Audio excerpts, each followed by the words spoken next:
You're listening to How to Drink Less, and I'm your host, Adriana Cloud. Whether your goal is to cut back, take a break, or say goodbye to alcohol for good, this podcast will help you stop drinking on autopilot, learn how to manage cravings, and feel fully in control around alcohol. It's easier than you think. Listen on to find out how.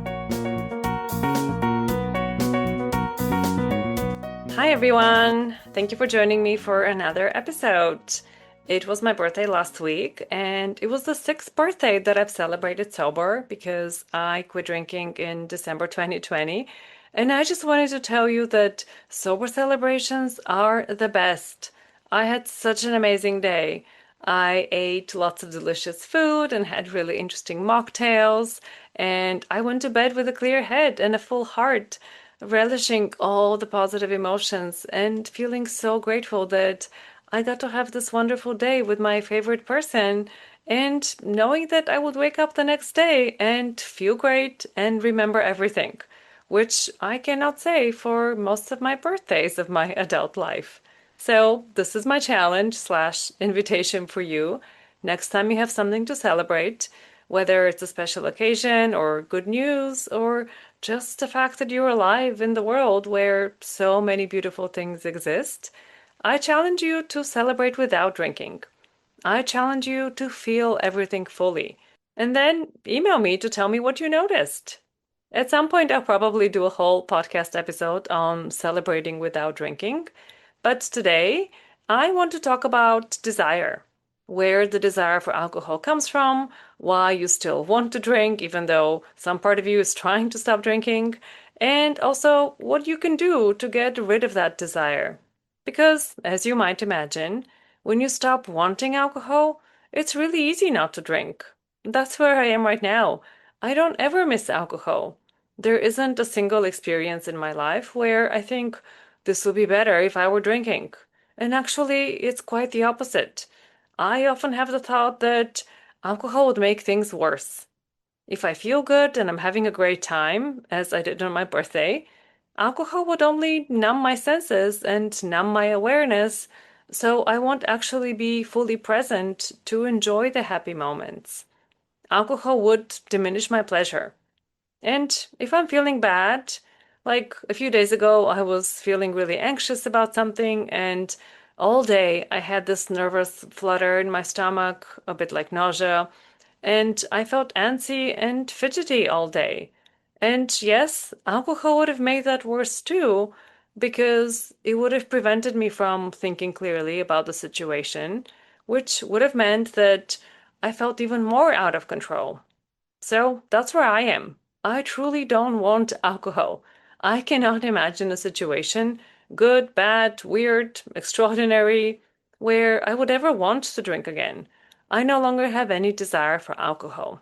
And that's what I want to help you with today. I want to help you understand where desire comes from and how to eliminate it if your goal is to stop drinking or to cut back. Because desire is an inside job. You were not born wanting alcohol. Nobody's born wanting alcohol. And in fact, for many people, when we first try alcohol as kids or teenagers, we don't like it. We think it tastes gross. But because other people around us drink, and because we want to fit in, we keep drinking it until we get used to the taste. And over time, we go from tolerating the taste to liking the taste. But it's important to acknowledge that you were not born this way. The desire to drink is not programmed in your DNA, and that's really good news because what is learned can be unlearned. You can absolutely learn to stop wanting alcohol. That's what I teach my clients every day. And this becomes a lot easier to do when you realize that there are only two reasons you still want to drink. One, because you have developed the habit of drinking in certain situations. And two, because you have certain beliefs about the benefits of alcohol. So let's unpack those. You want alcohol because you've developed the habit of drinking. A habit is simply something that you do repeatedly. And when you repeat a behavior enough times, that habit becomes automatic, which means you don't consciously think about it. You just do it on muscle memory. Think about how you plug in your phone to charge every night when you go to sleep. You have done that enough times that you no longer have to think about it. Your hands just reach for the charger while you're thinking about your to-do list for tomorrow, or while you're talking to your partner about the holiday you're planning, or while you're listening to a podcast, or whatever else you do as you get ready for bed. But what I want you to see is that there is no conscious thought, oh, I should go and plug my phone to charge. It's because you've done it so many times that you go in and plug the charger unconsciously without thinking about it. And this is what happens with cravings too. If you teach your brain to associate certain times of day with drinking, you will start craving the drink at that time of day automatically. Let's say you open a bottle of wine every night with dinner. That's a habit right there. If you have repeated that enough times, your brain now expects the wine. So as soon as you set the table or whenever you normally pour that first glass, as soon as you do that, your brain will tell you that it's time to drink. Or let's say you always go out with your colleagues to happy hour on Thursdays and you always get a vodka soda. Do that enough times, and you will start craving that vodka soda every Thursday as soon as you walk into the bar. Habits are triggered by environmental cues. There's something external that happens that makes your brain initiate the behavior. It's like your inner thermostat. If you have a thermostat that's pre-programmed, the heat will automatically come on if the temperature drops below a certain set point. And that's what happens with habits too, including your drinking habit. Whether the cue is 6 p.m. or sitting on the couch with Netflix after dinner or feeling lonely, there is a trigger that you have previously taught your brain to associate with alcohol. And therefore, anytime your brain encounters that trigger, the desire for the drink kicks in. Put another way, the only reason you want to drink is because you have previously had a drink in that situation. And when I say situation, please understand that the situation could also be a particular emotion. For most people, there's certain negative emotions that serve as cues for drinking. It could be stress, grief, anger, anxiety, or even boredom. If you're used to numbing those emotions with alcohol, then every time you feel that emotion, you will have the urge to drink. It's as simple as that. So, how do you break those drinking habits that you have wired into your brain? You start by identifying your triggers. What are the cues that make you reach for a drink? Is it certain times of day, certain days of the week, the company of specific people, certain activities like eating or watching sports, or when you feel a particular way? Start by identifying what those moments are that make your brain say, I really need a drink right now, or a drink would make this better. And then ask yourself, what role does the drink play in that moment? What are you looking for the drink to do for you? Because alcohol is always a means to an end. You don't drink just to be drinking. You drink because of how you want to feel. So get curious about that. Are you trying to numb, to relax, to fit in with other people, to feel more confident? Ask yourself that. And once you know what you're looking for the alcohol to do for you, start looking for other ways to fulfill that need. If you're drinking to relax, for example, can you take a bath or do a meditation or take a few deep breaths or listen to some calming music or go and lie down in a dark room for a few minutes? If you're drinking to numb loneliness or sadness, can you remind yourself that loneliness is a normal part of the human experience and we all feel lonely sometimes? Can you remind yourself that alcohol doesn't actually help you feel less lonely? It just masks the symptoms in the moment. And then, can you redirect your mind to the people in your life that you love and care for? And maybe think about someone you can reach out to, or think about ways that you could connect with other people. Because alcohol is not helping you fix loneliness, it's just temporarily helping you to hide from it. And this is how you break the habit. You notice the cue, and you practice making a different choice instead of drinking. It's really simple, but of course, simple doesn't mean it's easy. You have to sit with the discomfort of not choosing the quick way to numb. You have to sit with the discomfort of feeling your feelings. If you want to teach your brain not to crave a drink at 6 p.m., you have to actually practice not drinking at 6 p.m. And that's the work I do with my clients. We identify their triggers and we practice neutralizing cravings and teaching the brain a different way to respond to that cue, whatever the cue is. Hypnosis is a great way to change a habit because with hypnosis, it's a lot easier to rewire the brain to stop associating alcohol with the old triggers. If you're curious how that works, I offer free consultations, so book one and let's have a chat about how hypnosis can work for you too. The link for my calendar is in the show notes, and I would love to talk to you anytime, okay? Okay.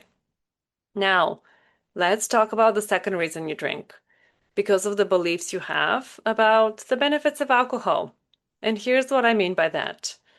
I used to believe that alcohol made me funnier and that it made it easier to talk to people I didn't know very well. I also used to believe that I had more fun when I was drinking. And you can see how, if those were my beliefs about alcohol, then of course those beliefs made me want to drink when I was out with friends or meeting new people or if I was trying to have a good time. My desire for alcohol was a direct result of those beliefs. Maybe you have some of the same beliefs about alcohol and why it's necessary in certain situations, or maybe your beliefs are slightly different from mine. Ask yourself, what experiences do you think are better if you're drinking? Make a list. What do you like about how alcohol makes you feel? In what situations do you struggle without drinking and why? Just take a few minutes and write down all the thoughts that come to mind about why drinking is better than not drinking and about what alcohol is helping you to feel or to avoid feeling. And when you have that list, those are your beliefs about alcohol. And once you can look at them, I want you to get curious about every belief. For example, let's pick the common belief that alcohol helps you to relax. Most people have that belief. And you might think that you have evidence to support this belief. I bet there were times in the past where a drink might have helped you to unwind. But here's what I want you to do. Start looking for evidence to the contrary. Start looking for exceptions to that theory. Ask yourself, have there been times when you drank and you did not feel more relaxed afterwards? Have there been times when you were stressed or wired and you were able to relax without drinking? Do you know people who don't drink but are somehow still able to relax, which would suggest that relaxation can be obtained via other means, not just via alcohol? Before you ever started drinking, when you were younger, were you able to feel relaxed then? Start gathering your evidence that alcohol is not a requirement for relaxation. And notice that I'm not telling you to start arguing with your brain or to gaslight yourself about something that you believe to be true. I am simply asking you to start gently poking holes in that belief and to notice that it's not the absolute truth 100% of the time. That's all we want right now. Just to open up the possibility that alcohol might not be a requirement for relaxation. That's what I did when I was trying to quit drinking. For a while, I was just trying to moderate, not to quit completely. So I had all of these rules for myself. I would choose certain nights of the week when I could drink as much as I wanted, and then I would not drink on the other nights. It was hard, but when I was able to stick to my decision, I started to notice that I could still have fun out with my friends, even when I wasn't drinking. And I started to notice that I slept better when I went to bed sober, and I definitely woke up feeling better the next day.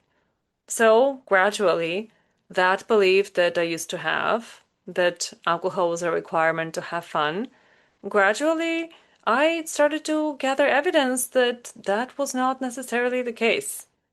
And over time, that belief became shakier and shakier until there came a time when I no longer believed that at all. Months later, I'd made it through New Year's without drinking, and I'd celebrated my friend's birthday without drinking, and I'd been out for fancy meals out, and I enjoyed them without drinking. And of course, I was also doing that at the same time as I was breaking those automated habits and teaching my brain to respond differently to the old triggers. And that, combined with changing my beliefs, is what helped me to get to a point where I no longer wanted to drink. Because I got to a point where I truly believed that alcohol had no benefit to offer me. All of those benefits that I had believed alcohol was providing, gradually I had enough evidence to the contrary. And so I no longer believed those things. And this is what I want for you as well. Identify what beliefs you have about alcohol and start poking holes in them and noticing that they're not laws of nature. They're just things that you learn to believe. And with enough evidence, you can change those beliefs. And it might help you to look back on your life and identify other beliefs you used to have in the past that you no longer have right now. Maybe you had certain political or religious views that you no longer align with. Maybe you've changed your dietary habits based on ethical considerations or health concerns. Maybe you have fallen out of love with the person who you once used to think was your soulmate and you would spend the rest of your life with them. I bet you can come up with lots of examples of beliefs that you have changed and desires that you have changed and you no longer have. And it's good to be reminded of that because your beliefs about alcohol are not different than any other beliefs about anything. As you work on finding exceptions and other evidence, your beliefs about what alcohol is doing for you will gradually weaken, and at some point, you might find yourself like me, believing the complete opposite thing, that alcohol is not only not necessary, but it actually makes things worse. So this is it. These are the two components of desire, your habits and your beliefs. Start interrupting the habits and start consciously working on changing your beliefs, and you will see your desire for alcohol starting to diminish and gradually go away. And if you want to speed up the process because you're tired of starting and stopping and starting again, I've got you. I have spots open for one-on-one coaching right now, and I would love to work with you to help you not just to stop drinking, but to stop wanting alcohol. It's easier than you think when you have the right tools and the right support. So book a free consultation and let's see if we're a good fit to work together. The link is in the show notes, so let's have a chat. And in the meantime, come to the free class I'm teaching this week. It's called Never Want Alcohol Again. I will put the link for the sign up in the show notes as well. And I hope to see you there. Have a great week, and I'll speak to you soon. If you're looking for practical advice for how to say no to alcohol and say yes to yourself, you will want to get on my email list. Sign up to receive my free guide with 7 steps to kickstart your sobriety. The link is in the show notes, so go and grab it now, and I'll see you soon in your inbox.